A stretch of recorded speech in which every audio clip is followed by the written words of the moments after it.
You drinking coffee too? Yeah, I know, but it's iced coffee, so it's gonna be cool. Oh, it's bad. So how do you want to do the introduction?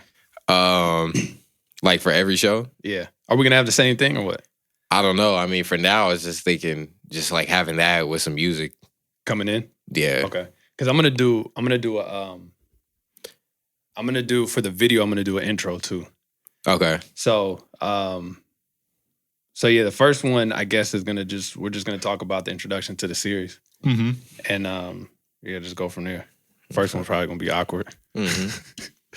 So all good. So what's going on, y'all? My name is Devin Lars. My name is Joshua Lars. And we are the hashtag Lars Brothers. Yes. You know what I mean? But okay, so I guess this episode, like I said, is just gonna talk about kind of like the podcast, what people can expect, and kind of go from there. So what how did this transpire? Because I mean, we've been talking about doing a podcast for a while. Yeah. Probably like a year. I think it's been longer. Yeah, something like that.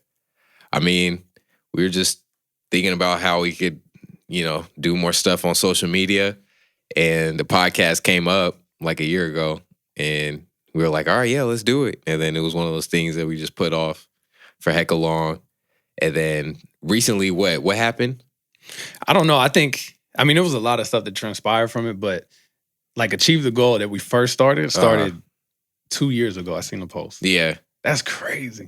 Like time goes by super quick. But before that, before we even did the web series, Achieve the Goal and all that stuff, it was like, I had this idea to do a web series back in 2013. But like, what grade were you? Were you a junior? What year? I was a sophomore. Are you serious? I was a sophomore. I graduated 2015. Dang, that's what it's a seed. I'm getting old, man. No, but I think that with the way that I wanted to kind of put together the web series back then was like basically documenting this whole process of building these organizations, these companies and stuff like that. And the internet really wasn't in the way it's formed that it is in now.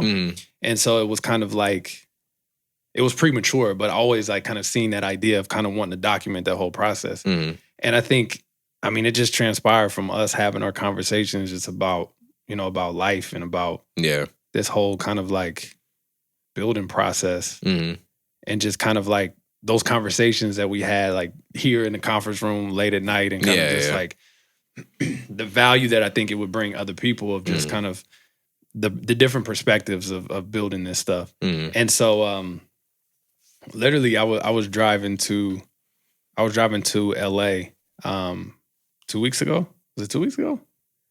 Something like that. What was it for? It was for Brianna's cousin's wedding. Yeah, I think it was. It was like 2 weeks ago. So I was just driving, and I like driving down to LA and like not listening to any music gives me time to like think. And I was just thinking about everything, and I was just like, you know what, this is time. We've been talking about it for a year and a half, and it just it didn't feel right. But I think it's time now to kind of put this series out. And then just kind of like the initial response before we even said anything, just putting it on social media and just kind of like putting it out there like, hey, we're going to start this podcast, and seeing everybody's reaction of it was kind of crazy. Yeah. And so I think that this podcast series is just going to be all about what it takes to turn that vision into reality. And the work that goes involved in it. A lot of people, they see the end result and they don't see the process that goes along with it. And so I think what's going to be dope is that like we literally don't know what's going to happen from doing this podcast series or like what's going to transpire from it. But just having that idea of like, all right, let's just do it and see what happens and kind of go from there. Yeah. And I think that I don't know. I'm looking forward to it because it's like another way to, put people on some game of just life in general, because a lot of running a business or literally doing anything that's worth doing is like, it's uncomfortable. You know what I mean? And you're not going to know what you're doing when you get into it. But say that again. Yeah. The whole point of this is just starting. So from your perspective, because, well, I guess we'll give people a little context of kind of like our background and what we did. I started with two of my best friends in 2005 airbrushing. And we started airbrushing t-shirts. Shoot, 2005, you were, dang, how old were you? You were 10. It was 12 years ago. God. I was 8. You were 8 years old. That is crazy. So we started airbrushing in our garage and kind of just didn't go the traditional way. My senior year in high school, kind of like was not the best student, didn't really take things serious, and just started off doing that. And then we wanted to start our own screen printing company.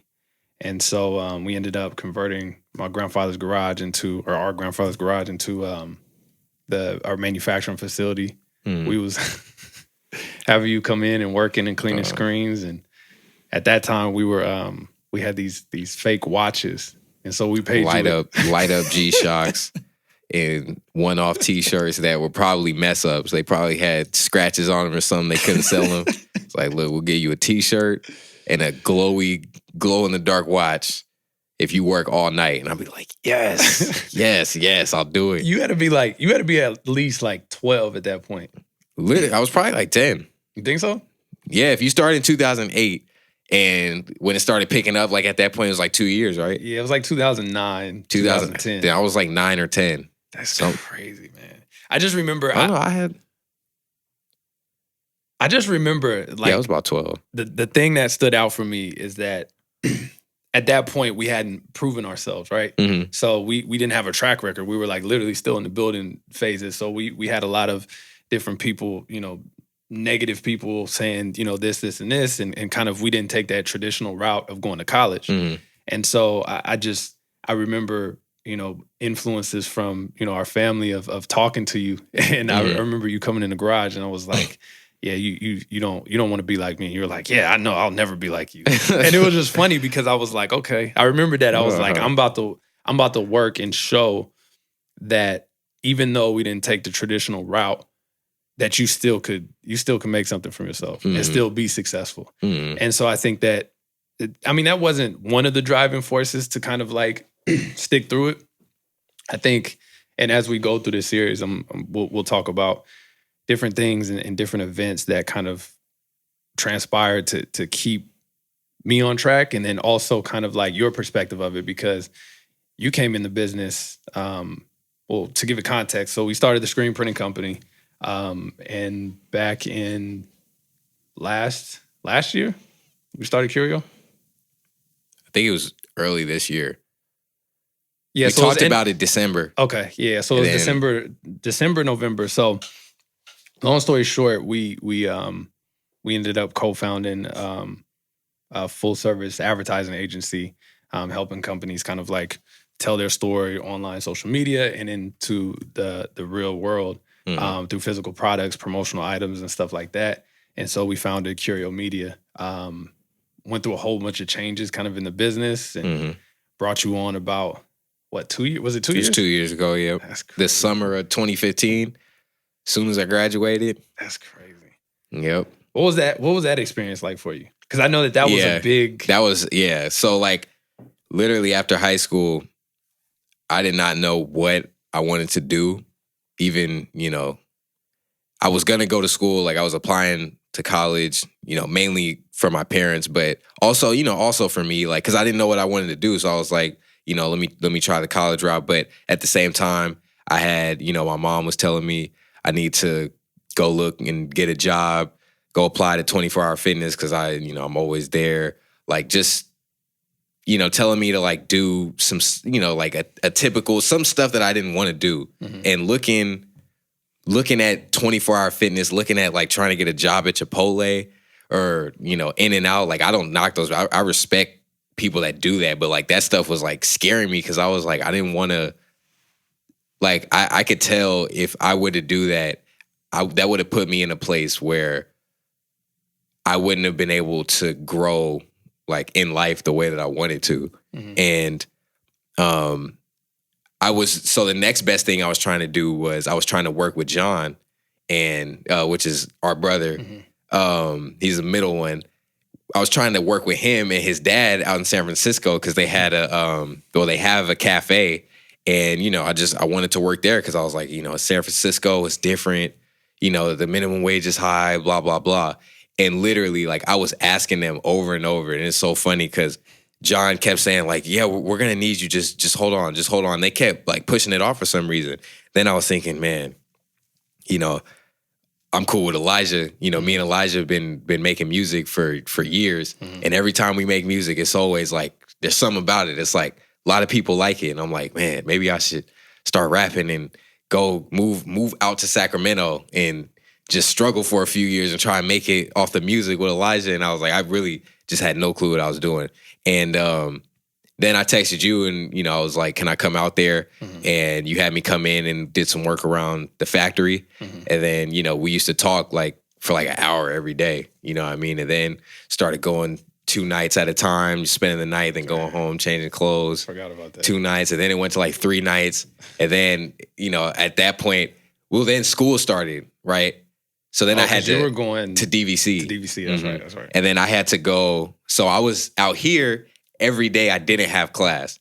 And then every day I had class, I had to come back. I went to class. And then at night, I would drive back out here. And I just loved, every time I came out here, I learned so much more here than in college. It was ridiculous. And it was stuff that I wanted to learn, because I was going to school I was taking architecture and I was taking abnormal psychology, and I took calculus for a while, but I dropped out pretty quick because I wasn't messing with that. But it was just I don't know, it was just something about it. Like, I love learning, but I just felt like it wasn't, that it wasn't time for me to devote like all of that energy into trying to, graduate on time, like with everybody else. I want to take it slow. Mm-hmm. And mom and dad were actually mad at me for that. I don't know if you remember, because I was only taking 3 classes. I don't remember. And minimum units, 12 units. Mm-hmm. So I was taking less classes than they wanted, but I was taking more classes than I wanted. So I was like, guys, like, this is hard enough for me. And then eventually then I transferred out to a community college out here where I took public speaking, and I only took 2 classes. And then it was a different psychology. Oh, when you went to Aloni. Yeah, Aloni out here in Fremont. Did you move in with me by that time? Yeah, right? Yeah, okay. Yep. All right. Yeah. So, and then by that time, like I did cool that semester, did cool both semesters. But after that, I didn't go back because I just felt like my time spent doing Curio, or, it wasn't Curio at the time, but doing this was way more valuable and fulfilling. And it made me happy, to do it. Yeah. You know what I mean? And then so after, okay, so you did that 1 semester out here in Aloni. And then you decided to take that next semester off. Mm-hmm. And then that's when mom and dad came and had the conversation. Well, it wasn't a bad conversation, but we didn't know what to expect. Yeah. I was thinking from my perspective, I'm like, they're going to look at me because I'm like influencing you not to necessarily, thinking that I'm influencing you not to go to college and kind of take this different route as kind of like what I decided to do. And I always gave you that option. Like, look, I don't want to put any pressure on you as far as like you make your own decision. Like, this is a platform that you could come here and learn, and I know that you'll get a lot from it because it's real world experience. And it's just stuff that you can't learn the traditional route. You just can't. Yeah. You just can't. They don't. And it feels like I'm starting to feel like, I know you can go to school for business, but I'm starting to feel like in high school they're purposely not teaching kids to, become entrepreneurs. Be independent. Yeah. Because they don't want people owning a lot of stuff because, it makes it kind of hard. It makes it harder to control 100%. a mass group of people. You know what I mean?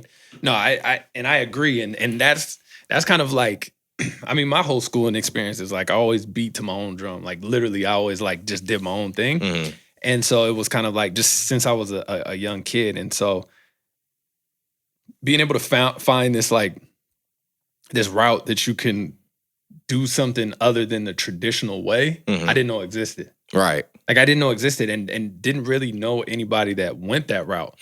And so to be able to like charter this or go this uncharted territory and just kind of like figure it out was kind of like, it was scary. Yeah. You know what I mean? Because it was like me and my best friend, we were like doing it, but then we didn't know what to expect. Like we always had this idea of like, okay, we want to build something, you know, and we want to create something, but we don't really know how we're gonna do it.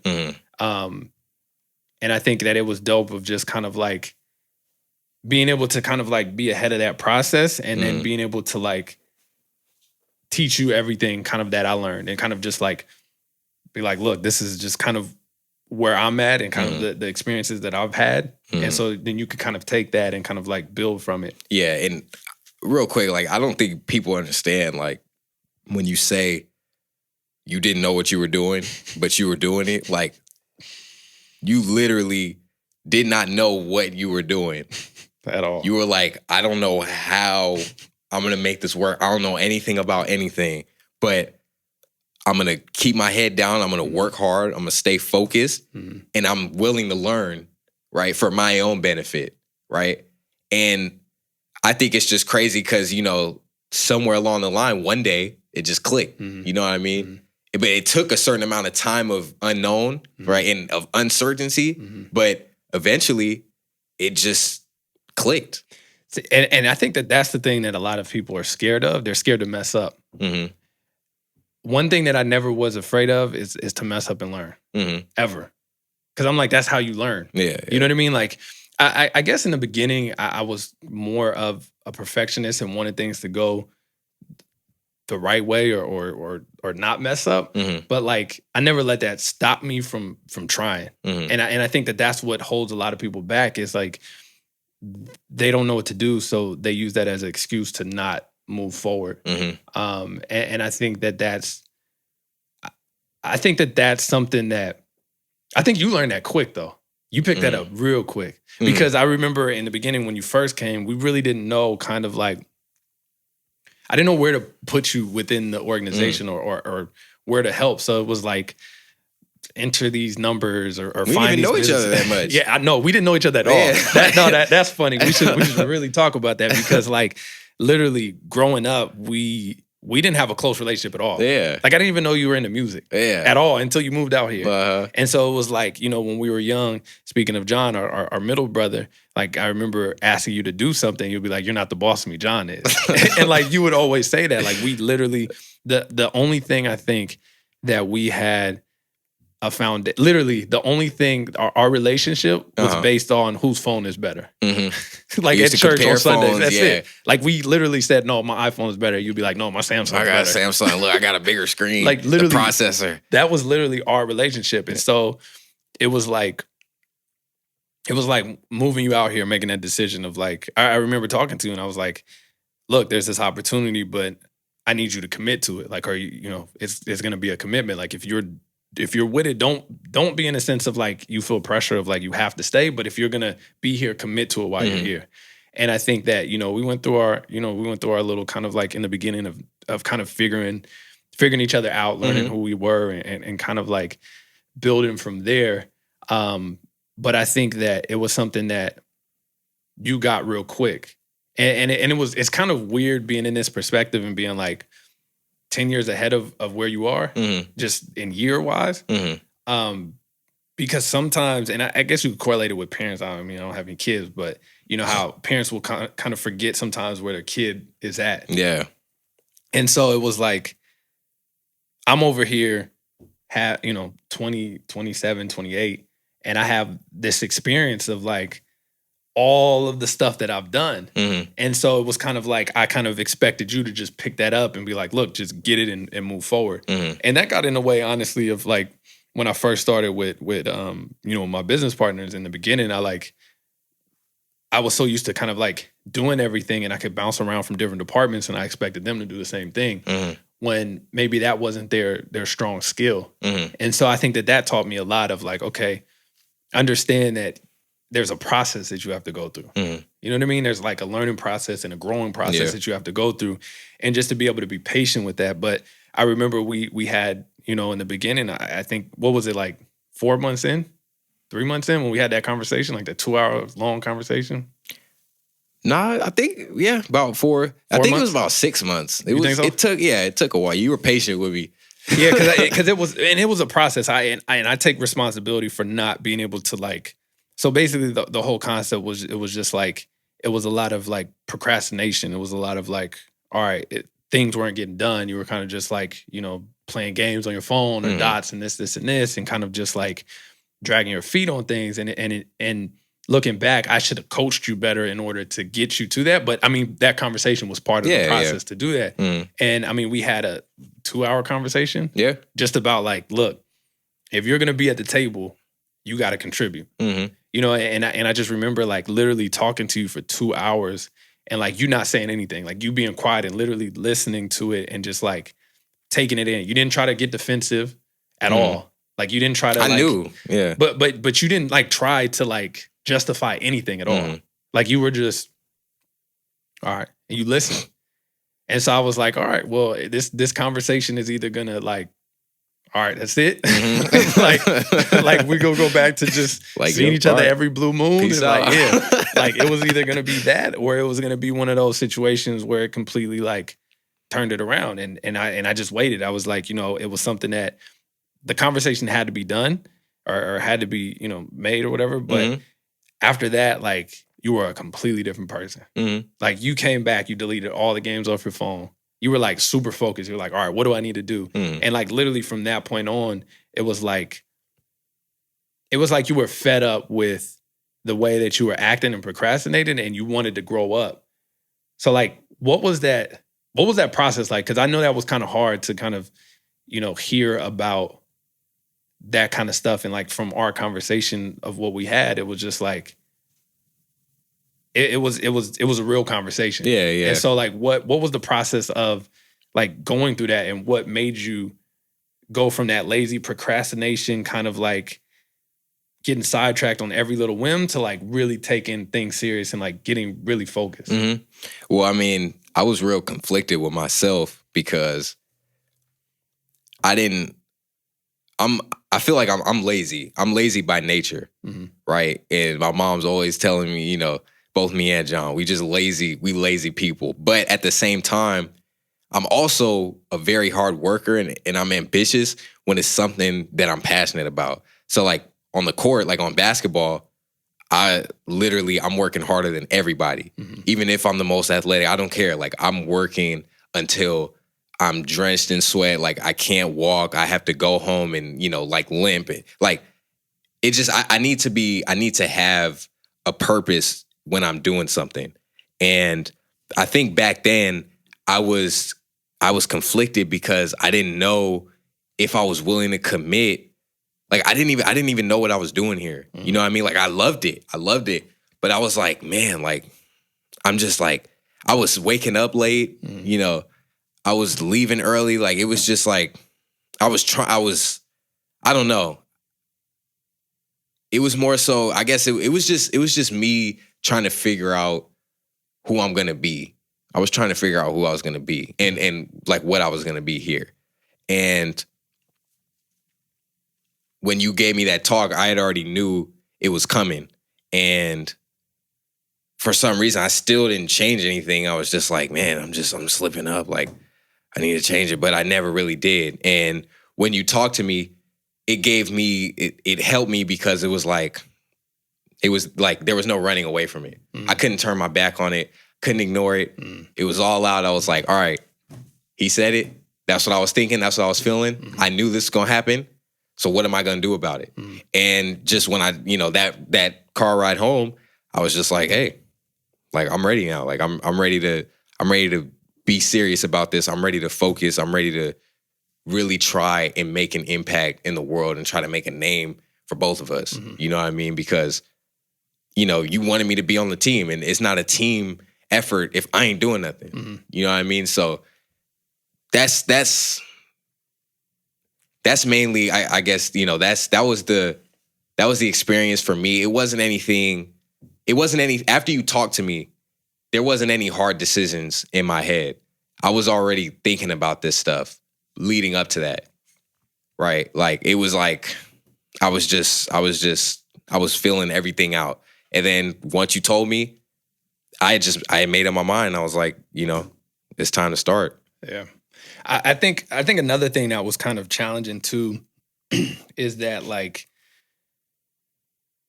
I had been doing it for 10 years or whatever. Mm-hmm. And so from you coming into that and not like literally being there from day one of like building that whole process, it was kind of like, oh, this is Devin's thing. You know what I mean? And it was kind of hard to like, I think what you shared with me before was like, all right, coming into it, it was like, I don't have my respect in it. Yeah. You know what I mean? And I didn't have, that was another big part. Like I wasn't, I was taking out trash and, I was helping, but it was baby steps, like any process, I was just starting. I was starting and it was like Mr. Miyagi, wax on, wax off. Like I was just doing stuff and I didn't feel like I was really making an impact. I didn't feel like I was making an impact. You know what I mean? And then when you were trying to give me stuff that would help me make an impact, I still had that mindset like I'm not actually making an impact.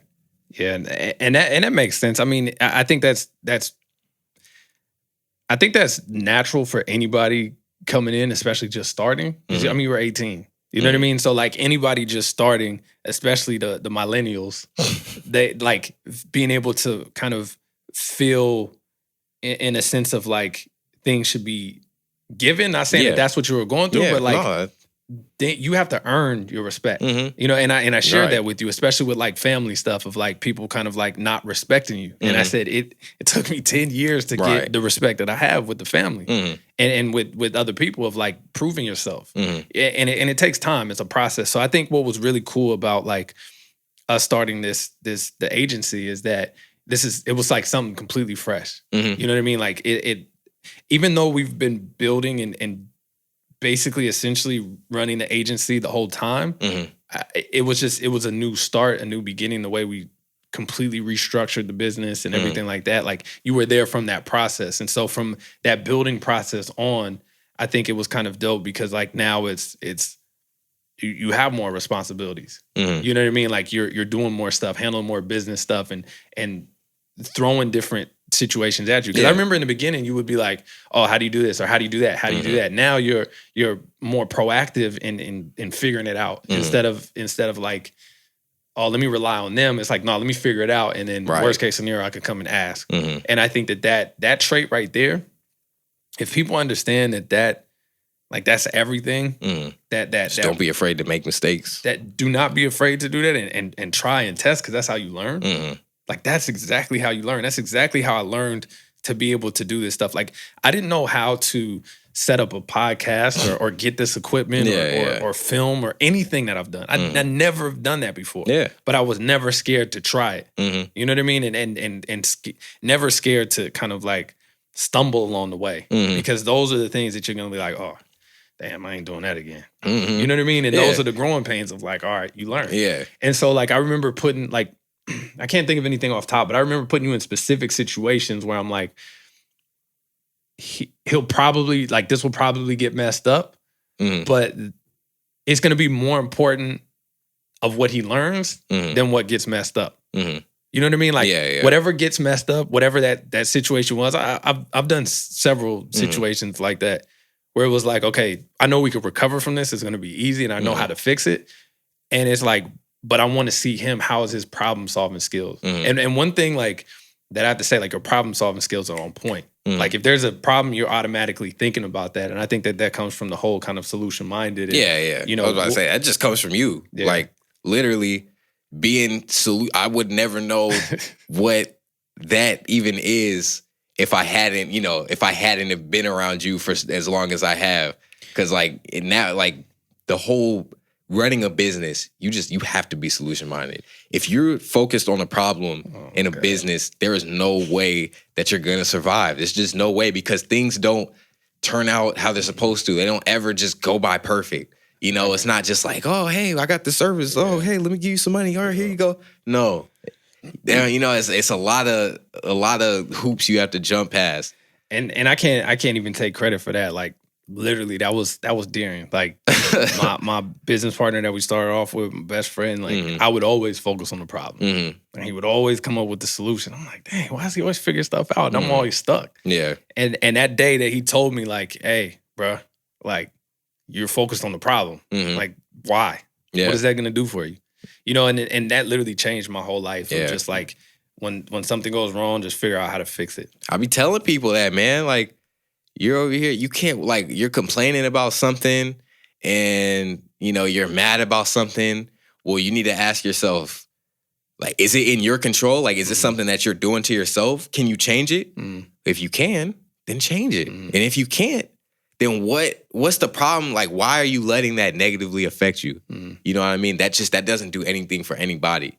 You know what I mean? Like, you gotta focus on just progressing, like, in life. This isn't not even just business. You know what I mean? Like, progressive minds and positive thinkers and stuff, they're not people that crumble in adversity. You know what I mean? If they meet adversity, they take it as a challenge.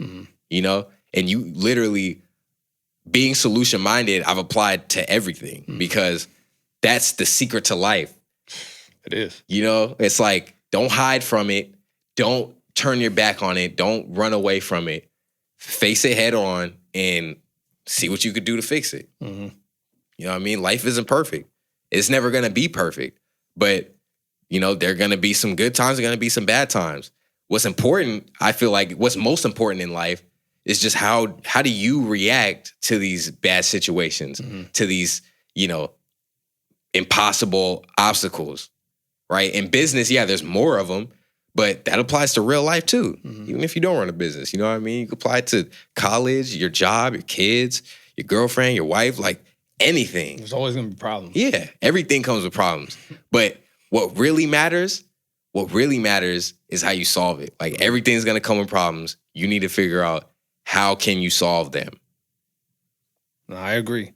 And I think that this is that's what I'm really like excited about with this podcast, is just being able to like really go into those different topics and like situations of like how to do it. Because a lot of times people are like, oh, you just need to do this, you need to do that. But they don't give you answers of like, okay, what's the practical answer of like how I can do that? How can I apply this theory to my life? You know, that sounds good. You know, people are just like, oh, you need to figure it out. You know what I mean? But what and it varies for each person. You know, you can't like, each person's situation is completely different, but being able to like use our kind of stories of what it is to kind of like illustrate how you can like see how we did it and then apply that to your situation. I think that that's going to be so helpful in just like showing the whole process. Like, literally, this is episode 1, like number 1. Yeah. You know what I mean? Like, we don't know what's going to happen. I mean, I know what's going to happen, but we don't know what's going to happen. You know what I mean? Like, you got to have that kind of like, that confidence, where that faith where you know it'll work out, but you don't know what it looks like. You know what I mean? Yeah. Like, you have to have that vision, that bigger vision of whatever it is that you want to do, and just having faith that it'll work itself out. And so I'm just excited about the people that we're going to get on the show, kind of like the conversations that we're going to have, the different perspectives of different people from all walks of life and kind of their takes on things. And I think it's going to be a good show, man. I'm really excited to kind of like share this whole process and document everything. I'm excited about the vlog series of kind of like showing the process behind everything. We recently signed a contract with Nike. We recently are working on getting in with Cisco and just showing the whole process of like that building phase. Yeah. Got a big meeting with an executive from Kaiser coming up. You got a big pitch coming up. Yeah. I think that's going to be dope. I mean, this is going to be got some heat dope. coming. It's going to be dope, man. I really think it's going to add a lot of value. So yeah, I mean, if during this whole podcast, you know, series, I hope you guys get a lot from this. You know, if you find it helpful, share it with your friends, tag people in it, subscribe to our channels, and yeah, man, I'm excited to start this process and this journey. And starting stuff. Yeah, that's true. You're guaranteed to miss every shot that you don't take. That's true. Just one of many sayings that you're going to hear from us over and over and over. And that's the thing, is just like being real practical and like that repetition. Mhm. Like you said, like you're guaranteed to miss every shot you're gonna take. Like Mhm. that's so freaking true. Like Yeah. the more shots you take, the more chances you have of it going in. And so it's just not stopping. Yeah. You just keep going. One thing doesn't work, it's cool. Yep. Try it again.